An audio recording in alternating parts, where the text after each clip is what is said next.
नमस्कार जी, good evening. सभी का स्वागत है। क्या हाल है आप सभी के? तो मुझे भावना जी, अनीता जी, संतोष, मीना, सिमरन, रानू और बहुत सारे लोग दिखाई दे रहे हैं। काफी समय से आप इंतजार भी कर रहे हैं। कल सभी के लिए शॉकिंग रहा। महिला सुपरवाइजर का कल नोटिफिकेशन आया और कल से मैं देख रहा हूं कि बहुत सारे कमेंट्स में, लाइव क्लासेस में सबसे ज्यादा जो भावना जी ने यहां लिखा है कि मन नहीं लग रहा है पढ़ने में और मन उदास है और निराशा है इतनी कम पोस्ट देखकर। सारी चीजों की बात करते हैं कि क्या किया जाए। ठीक है। और जो हमारा एक प्लान है कि ये जो अगले 50 दिन हैं, इन 50 दिनों में हम कैसे तैयारी कर सकते हैं, कैसे अपने आप को मजबूत कर सकते हैं और कैसे माइंडसेट को हम अपने आप को रखें। क्योंकि देखिए, जो भी स्थिति है, जो भी वैकेंसीज है, लेकिन अगले ये 50 दिन बहुत महत्वपूर्ण है आपके लिए कि इन 50 दिनों में आपका रवैया क्या रहता है, आपके दिमाग में क्या चलता है। ठीक है। जितना नेगेटिव और चीजों पर बाकी चीजें आप पर हावी होंगी, वो आपका होते हुए सिलेक्शन को भी बिगाड़ सकती है। तो सब चीजों को समझते हैं, है ना। हाल बेहाल है और मन नहीं लग रहा है, आप ये सब चीजें बोल के आपको अभी अंदाजा नहीं कि आप किसका नुकसान कर रहे हो और बहुत भयंकर नुकसान आपको इसका होने वाला है। ठीक है। चलिए, एक बार आपको पहले मैं जल्दी से ये बता देता हूं सारी चीजें कि क्या क्या हम आज देखने वाले हैं। हमारा आज का मेन जो फोकस है वो इसी बात पे कि 50 दिनों में कैसे तैयारी हम करेंगे और आपका मास्टर प्लान क्या होना चाहिए और क्या पढ़े क्या नहीं पढ़े, इन चीजों पे हम बात करेंगे। ठीक है। आपको पता है कि 9 जनवरी से फॉर्म भरना स्टार्ट हो रहे हैं और आवेदन की अंतिम तिथि 23 जनवरी है और परीक्षा की जो तिथि आ गई है वो 28 फरवरी 2025 है। 2 शिफ्ट में आपके एग्जाम्स होने हैं। लगभग सभी वही चीजें जो हम पहले से बात करते आ रहे हैं, कुछ भी नया नहीं है इसमें। केवल एक ही चीज जिसकी उम्मीद थी वैकेंसीज की, वो जितनी बताई जा रही थी उससे कम। लेकिन उसमें भी 2 बातें हैं कि जो ऑलरेडी आंगनवाड़ी कार्यकर्ता हैं उनके लिए ज्यादा मौके हैं और सामान्य या खुली भर्ती जो है वो कम हो गई है ना। अब यहां पर आपको पता है कि आंगनवाड़ी कार्यकर्ताओं से सीमित सीधी भर्ती जो है 200 अंक 3 घंटे का पेपर रहने वाला है। खुली सीधी भर्ती है तो 200 अंक 3 घंटे का पेपर इनका भी रहने वाला है। कंप्यूटर आधारित परीक्षा होगी, प्रमाण पत्रों का सत्यापन होगा। क्वालिफिकेशन ग्रेजुएशन है, एज 18 से 40 है। फिर और यहां पे 5 इयर्स का रिलैक्सेशन भी दिया गया है कैटेगरीज को। सैलरी आपको मुझसे भी बेहतर पता है क्योंकि आपको इस एग्जाम का क्रेज होने का एक कारण सैलरी भी है, काम भी है, प्रोफाइल भी है, तो वो आप जानते हैं। सबसे खास बात, 2 बातें जिनके बारे में हम हमेशा आपको शुरुआत से कहते आ रहे हैं कि सिलेबस में किसी प्रकार का चेंज नहीं होगा और जब भी नोटिफिकेशन आएगा आप मेरे पुराने कोई भी वीडियो उठा के देख लेना। मैंने ये बात हमेशा कही है कि नोटिफिकेशन आने के बाद आपके पास मुश्किल से 1.5 महीने 2 महीने का समय मिल गया तो बहुत बड़ी बात है और आप देख लीजिए। हालांकि यहां पे व्यापम ने 1 हफ्ते पहले, 10 दिन पहले भी अलर्ट कर दिया था कि एग्जाम इसका कब होने वाला है, तो भी 2 महीने का ही समय आपको मिला था। अब वो लोग ज्यादा चिंता में इस समय है कि सर अब 2 महीने हैं और अब हमें तैयारी शुरू करनी है, अब आप बताओ क्या करें। तो पहला तो भाई हम आपको 6 महीने से कह रहे हैं कि व्यापम का और जनरली अभी एग्जाम्स का जो पैटर्न हो चुका है अदर स्टेट्स में भी वो ये कि 1.5 से 2 महीने पहले पता चलता है कि अब एग्जाम इसका आ चुका है। तो आप इस घटना से तो सबक सीख ही लीजिए, लेकिन आगे के लिए भी तैयार रहिए। जो भी नोटिफिकेशंस आएंगे समय आपको अब बहुत कम मिलने वाला है ना।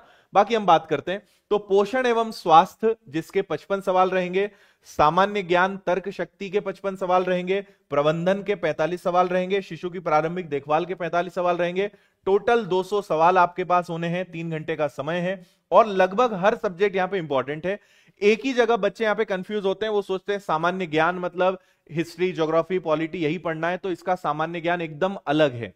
इस पर हम ऑलरेडी सिलेबस और सारी चीजों पे वीडियो बना के इसकी जानकारी दे चुके हैं और अभी हमने इसीलिए सामान्य ज्ञान की भी किताब निकाल दी ताकि आपको यह पता चले कि इसमें बाकी परीक्षाओं का सामान्य ज्ञान काम नहीं आएगा, इसी का जो सामान्य ज्ञान है वो एक अलग प्रकार का है।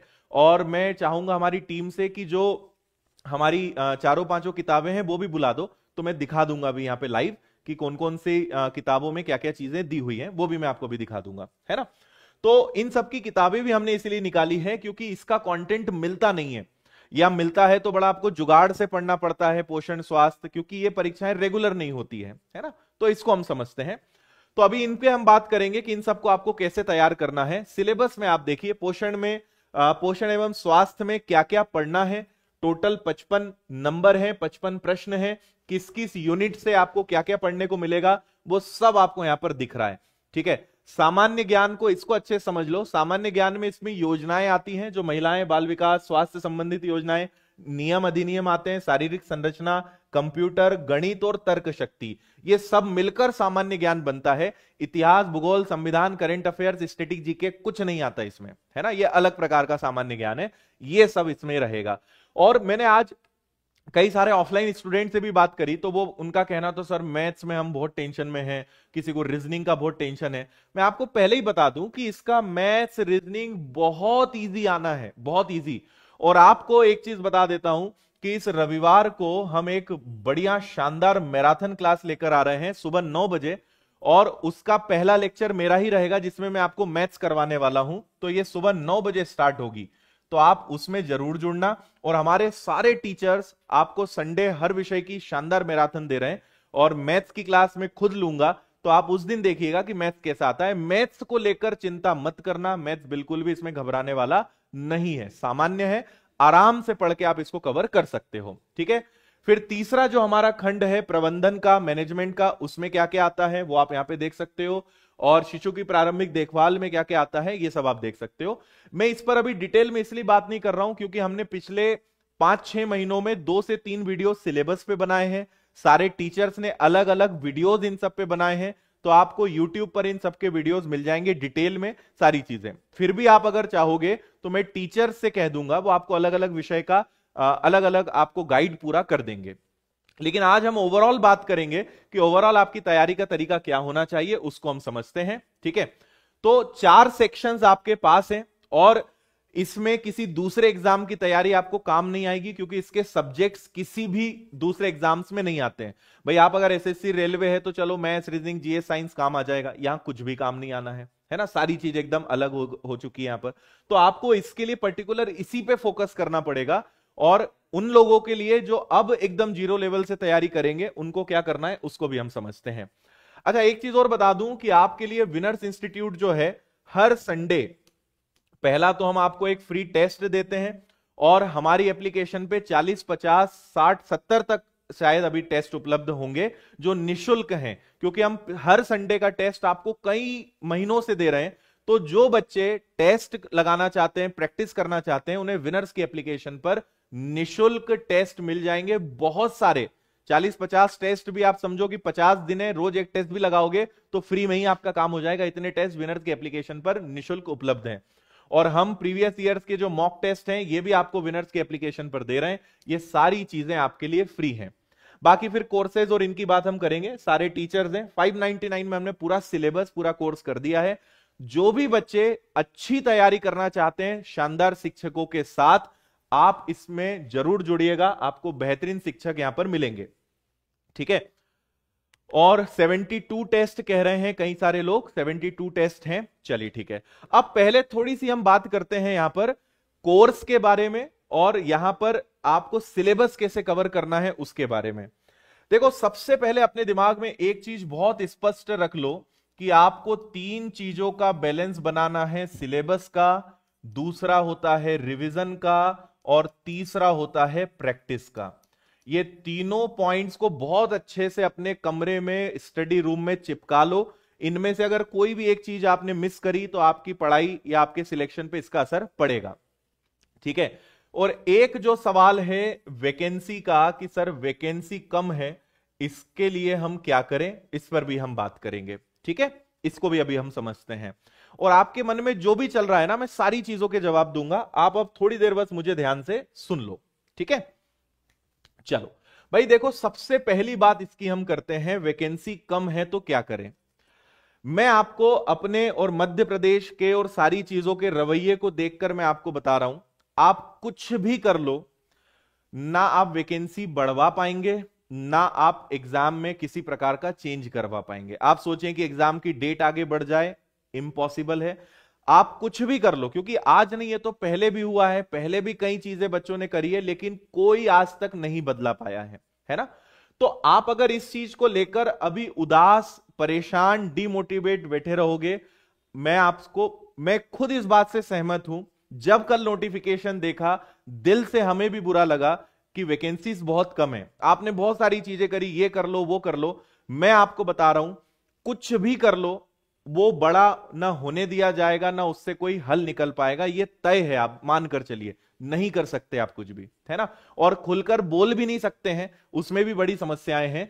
तो अगर आप बहुत ज्यादा वैकेंसीज को लेकर परेशान रहोगे, आप बहुत डिमोटिवेट रहोगे, आप सिर्फ अपना नुकसान कर बैठोगे। ठीक है, मेरी इस केस में एक ही सलाह है कि अब जो है उससे लड़ा जाए, अब जो है उसमें बेहतर किया जाए, यही ऑप्शन है। क्योंकि सरकार ने जितना बोला था उनके पॉइंट से उन्होंने वैकेंसी ज्यादा दे दी है। क्योंकि अगर आप देखेंगे तो लगभग 300 साढ़े 300 वैकेंसी आंगनबाड़ी कार्यकर्ताओं के लिए निकाल दी, 200 सवा 200 वैकेंसी यहां निकाल दी, तो उन्होंने उनके हिसाब से तो टोटल 500 600 पद दे दिए हैं, जबकि बोला 328 पद था। आपको पहले दिन ही गलत सिद्ध कर दिया जाएगा कि हमने इतना बोला था, इससे ज्यादा दे दिया है, आप कुछ कर नहीं सकते। बेटर है कि पॉजिटिव रहिए, जो है उसमें बेहतर करने की कोशिश करिए, और अगर इसमें भी अच्छे से मेहनत की जाए, अच्छे से पॉजिटिवली इसमें लड़ा जाए, तो आप अपना सीट पक्का कर सकते हो। ठीक है, और बाकी आप इस बात से समझना, वैकेंसी कम है, ठीक है, जो भी चीजें हैं, इससे आपकी तकलीफों से किसी को फर्क नहीं पड़ने वाला है। और इस चक्कर में अगर आपने अपने और 10 12 15 दिन खराब कर दिए, कई लोग खराब करेंगे, 15 दिन बाद समझ में आएगा कि यार अब कोई मतलब नहीं है, ठीक है, कोई मतलब नहीं है, तो उसके बाद पढ़ाई चालू करोगे, 15 दिन में नुकसान अपना और ज्यादा कर बैठोगे। बेटर है जो है उस पर आप आगे बढ़ें। आपको लगता है कि सर बहुत कम है, हमारा इतनी वैकेंसीज में नहीं हो पाएगा, दूसरे एग्जाम्स हैं, आप उन पे फोकस कर सकते हो, यही ऑप्शन है। इसके अलावा मतलब मैं बहुत प्रैक्टिकल और एक सही आपको सलाह दे रहा हूं, परेशान होने से, ज्यादा टेंशन लेने से कुछ भी नहीं कर सकते आप यहां पे, है ना। तो अब हम बात करते हैं कि अगर हम सिलेबस, रिवीजन और प्रैक्टिस पे अगर हम फोकस करें तो इसमें हम क्या कर सकते हैं। देखो 2 महीने हैं हमारे पास, एक है जनवरी और एक है आपका फरवरी। जनवरी महीने में आपका एक ही टारगेट होना चाहिए कि सिलेबस हर हाल में खत्म हो। जो बच्चे पहले से तैयारी कर रहे हैं, जो बच्चे पहले से अधूरे कोर्स में हैं, उनके लिए जनवरी में एक ही टारगेट होना चाहिए कि सिलेबस खत्म हो, और फरवरी महीना आपको सिर्फ और सिर्फ प्रैक्टिस करना चाहिए। पूरा फोकस आपको किस पे करना है, प्रैक्टिस पे। ठीक है, जो बच्चे पहले से तैयारी कर चुके हैं, जो बच्चे ऑलरेडी बीच कोर्स में हैं, ये उनकी बात मैं कर रहा हूं। आप टारगेट बना लो कि जनवरी में सारा सिलेबस किसी भी कीमत पे खत्म करना है। मेरी सलाह है कि आप लाइव क्लासेस में कम जुड़ें और आप रिकॉर्डेड पे आप ज्यादा जाएं, क्योंकि समय आपका रिकॉर्डेड से बचेगा। मान लीजिए कि आप विनर्स एप्लीकेशन में पढ़ रहे हो, लाइव क्लासेस वैसे तो अब बहुत कम हो चुकी हैं, रिकॉर्डेड ज्यादा है, क्योंकि रिकॉर्डेड में आप स्पीड बढ़ा सकते हो, एक दिन में 8-8 क्लासेस पढ़नी है आप पढ़ सकते हो, उतना लाइव में आपकी कैपेसिटी नहीं आएगी। तो आप रिकॉर्डेड पर ज्यादा फोकस करो, लाइव पे अब जरा कम फोकस करो, समय बचाना है, ये आप बात ध्यान रखिए। ठीक है, तो जनवरी में सिलेबस खत्म करो, फरवरी में प्रैक्टिस करो, और रिवीजन दोनों में साथ साथ चलेगा। रिवीजन कभी बंद मत करना, ये एक बहुत बड़ी गलती सब लोग करते हैं। और रिवीजन में मेरी सलाह ये रहती है कि आप हफ्ते में एक दिन भी अगर रिवीजन करोगे तो बहुत अच्छा है, ठीक है, लेकिन रिवीजन बंद नहीं करना, क्योंकि जैसे जैसे आगे बढ़ते हैं पुराना जो हम पढ़ रहे हैं वो भूलते जाते हैं, और भूलने से अगर बचना है तो उसका एकमात्र तरीका है रिवीजन। आज कुछ बच्चों से मेरी बात हुई थी, वो बता रहे थे कि सर हम 2-2 टेस्ट रोज लगा रहे हैं, कोई कह रहा है सर मैं 1 टेस्ट रोज लगा रहा हूं। फिर मैंने उनसे पूछा कि अच्छा सिलेबस तुम्हारा हो गया, इतना टेस्ट लगा रहे हो, क्या सिलेबस कंप्लीट हो गया? तो उन्होंने कहा नहीं सर, अभी हमारा मैथ्स बचा हुआ है, अभी हमारा रीजनिंग बचा है, तो अभी हमारा जीएस में कुछ बचा है। तो भाई अगर सिलेबस कंप्लीट नहीं हुआ है और अगर इतने टेस्ट लगाओगे तो टेस्ट लगाना भी बेकार है और ये तरीका भी बेकार है आपका। क्योंकि जब आप तैयारी ही अधूरी है, टेस्ट लगाओगे, जब मैथ्स नहीं पढ़ा है, मैथ्स का सवाल आएगा तो तुम उसको खाली छोड़ दोगे, तो फिर टेस्ट लगाने का मतलब क्या निकला? टेस्ट हमें तब लगाना है जब हम सिलेबस की तरफ से निश्चिंत हो जाएं कि हां सिलेबस हमारा हो गया है, अब टेस्ट हम लगाएं। तो इसलिए सिलेबस पे सबसे ज्यादा फोकस करो भाई। और जो लोग अभी एकदम जीरो लेवल पर हैं, जो अब शुरू करने का सोच रहे हैं, मैं आपको कहूंगा कि जनवरी में तो आपको सिलेबस पढ़ना है, और मिड फेब यानी फरवरी के जो 15 दिन हैं, आप मिड फेब तक जो है सिलेबस पे फोकस करिए, और आखिरी के अंतिम 15 दिनों में जो है प्रैक्टिस पे आप ज्यादा फोकस करिएगा, जो अभी से जीरो लेवल से तैयारी करना चाह रहे हैं।